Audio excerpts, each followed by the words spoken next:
اچھا فہیم صاحب، یہ بتائیے گا کہ کیا پی ٹی آئی یا عمران خان جو ہے مذاکرات کے لیے راضی ہو گئے ہیں؟ آج جو خبر آئی ہے کہ عمران خان نے جو ہے وہ سپریم کورٹ کی جو انہوں نے ریمارکس دیے تھے کہ سیاسی جماعتوں کے ساتھ مذاکرات کریں، تو اس پر لیٹر لکھنے کا فیصلہ کیا ہے؟ بیسیکلی خبر کیا ہے یہ؟ دیکھیں، عمران خان صاحب سے آج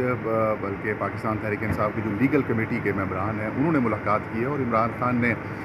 جو نیب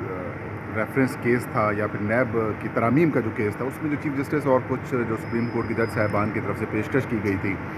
کہ آپ ان کے ساتھ بیٹھیں، اور پھر فروغ چنائی کو حکومت کا ممبر کے طور پر کر کے ان کو کھڑا کر دیا گیا تھا، تو اس کے اوپر عمران خان صاحب نے آج اپنے وکلاء کے ذریعے یہ پیغام بھجوایا ہے، اور کچھ نوٹس بھی انہوں نے فیڈ کروائے ہیں کہ چیف جسٹس آف پاکستان کو انہوں نے کہا کہ خط لکھا جائے، اور اس خط کے اندر خان صاحب نے 3-4 چیزوں کے اوپر بڑا فوکس رکھا ہے جو ان کا پہلے سے ہی موقف ہے۔ ایک تو وہ کہتے ہیں کہ جو پاکستان کا جو معاشی اور سیاسی بحران ہے وہ بڑا سنگین ہوتا جا رہا ہے، اس سے پاکستان کو شدید نقصان پہنچ سکتا ہے، اور دوسرا انہوں نے کہا کہ ہم ہر قسم کی جو سنجیدہ بات چیت ہے، کسی سے بھی سنجیدہ بات چیت کرنے کے لیے تیار ہیں، لیکن اس سے بات کریں گے جو پاکستان کے معاشی اور سیاسی مسائل کا جو حل نکال سکے، یہ ایک چیز۔ دوسرا انہوں نے کہا کہ جو 9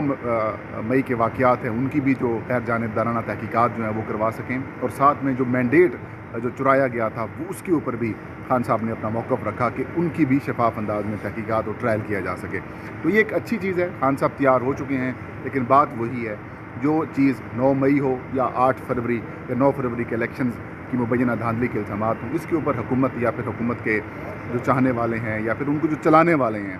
وہ ان 2 چیزوں کے اوپر بات کرنے کو ہی تیار نہیں ہے، اور جب تک ان 2 چیزوں کے اوپر کلیئرٹی نہیں آئے گی حکومتی حلقوں کی طرف سے، even chief justice of Pakistan خود بھی ٹرائی کر لیں، وہ بھی اگر 9 مئی کے واقعات کی شفاف انداز میں تحقیقات کروا کے یا پھر ٹرائل شفاف کروانے کی بات کریں گے تو حکومت بھاگ جائے گی، یا پھر وہ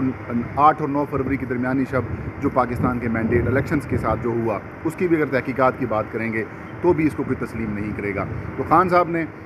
گو کہ تیار ہو چکے ہیں بات چیت کے لیے، مذاکرات کے لیے، لیکن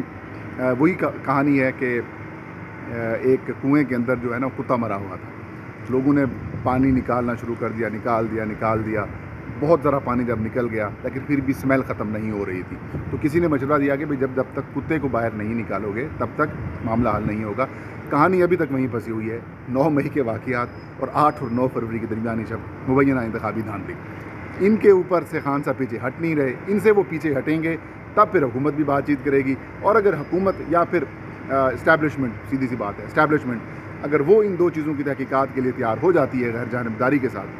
تو پھر معاملات اور مذاکرات ہو جائیں گے۔ اچھا خان صاحب نے اپنے سٹانس میں تھوڑی لچک دکھائی ہے، پہلے وہ کہے تھے کہ صرف اسٹیبلشمنٹ سے بات کرنی ہے، ان جو سیاسی لوگ ہیں ان کے ہاتھ میں کچھ نہیں ہے، تو اب انہوں نے کہا کہ وہ کسی سے بھی بات کرنے کے لیے تیار ہیں، تو ان کے جو رویہ یا ایٹیچیوڈ ہے اس میں لچک تو آئی ہے۔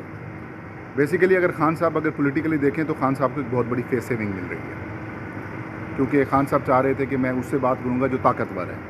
اب اگر سپریم کورٹ آف پاکستان کے چیف جسٹس یا پھر سپریم کورٹ آف پاکستان کی بلڈنگ سے، ایک بڑی عمارت جس کے آئین کے اندر بڑا کردار ہے، اگر وہاں سے یہ خان صاحب کو آفر آ گئی ہے تو خان صاحب کو ایکسیپٹ کر لینا چاہیے، لیکن خان صاحب چاہتے ہیں کہ یہ جو 2 بڑے اہم معاملات ہیں وہ بھی اس کی بھی تحقیقات ہوں، یعنی کہ مشروط کر رہے ہیں ساری چیزوں کو۔ تو میں یہ سمجھتا ہوں کہ یہ خان صاحب کو ایک بڑی فیس سیونگ کے طور پر چیز مل سکتی ہے، کیونکہ سپریم کورٹ کی طرف سے اگر یہ کہہ دیا جا رہا ہے کہ آپ مذاکرات کریں، تو مذاکرات کی جو خان صاحب نے پری کنڈیشنز رکھی ہیں وہ پری کنڈیشنز کے طور پر آپ اس کو دیکھ سکتی ہیں، اگر تو وہ اس میں کامیاب ہو جاتے ہیں تو پھر دونوں طرح سے مقاصد پورے ہو جائیں گے۔ ضروری نہیں کہ خان صاحب جو اسٹیبلشمنٹ کے ساتھ بات کریں، آرمی چیف کے ساتھ بات کریں یا پھر DGI کے ساتھ بات کریں، اگر سپریم کورٹ کی طرف سے بھی آفر آ رہی ہے تو یہ بھی میں سمجھتا ہوں کہ خان صاحب کو لچک کا بھی مظاہرہ کرنا چاہیے اور عقل مندی کا بھی مظاہرہ کرنا چاہیے، اور جو انہوں نے یہ 3-4 چیزیں لکھی ہیں کہ جو ایسا بندہ ہو جو سیاسی مسائل کو اور معاشی مسائل کو حل کرنے کی صلاحیت رکھتا ہو یا طاقت رکھتا ہو، وہ پھر مذاکرات کرے تو ہم اس کے لیے تیار ہیں، لیکن ساتھ 2 کنڈیشنز بھی لگائی ہیں، 8 فروری اور 9 مئی کی تحقیقات۔ تو میرے خیال میں یہ اچھی چیز ہے، لچک دکھانی چاہیے، یہ خان صاحب کو فیس سیونگ بھی مل سکتی ہے ان تمام تر معاملات میں، اور جو پاکستان کے جو پولیٹیکل اس وقت جو صورتحال آپ دیکھ ہی رہے ہیں شاکر صاحب کہ خان صاحب کو سسٹم سے آؤٹ کرنے کی کوشش کی جا رہی ہے، ان کی واپسی ہو سکتی ہے بڑے بھرپور انداز میں۔ Thank you.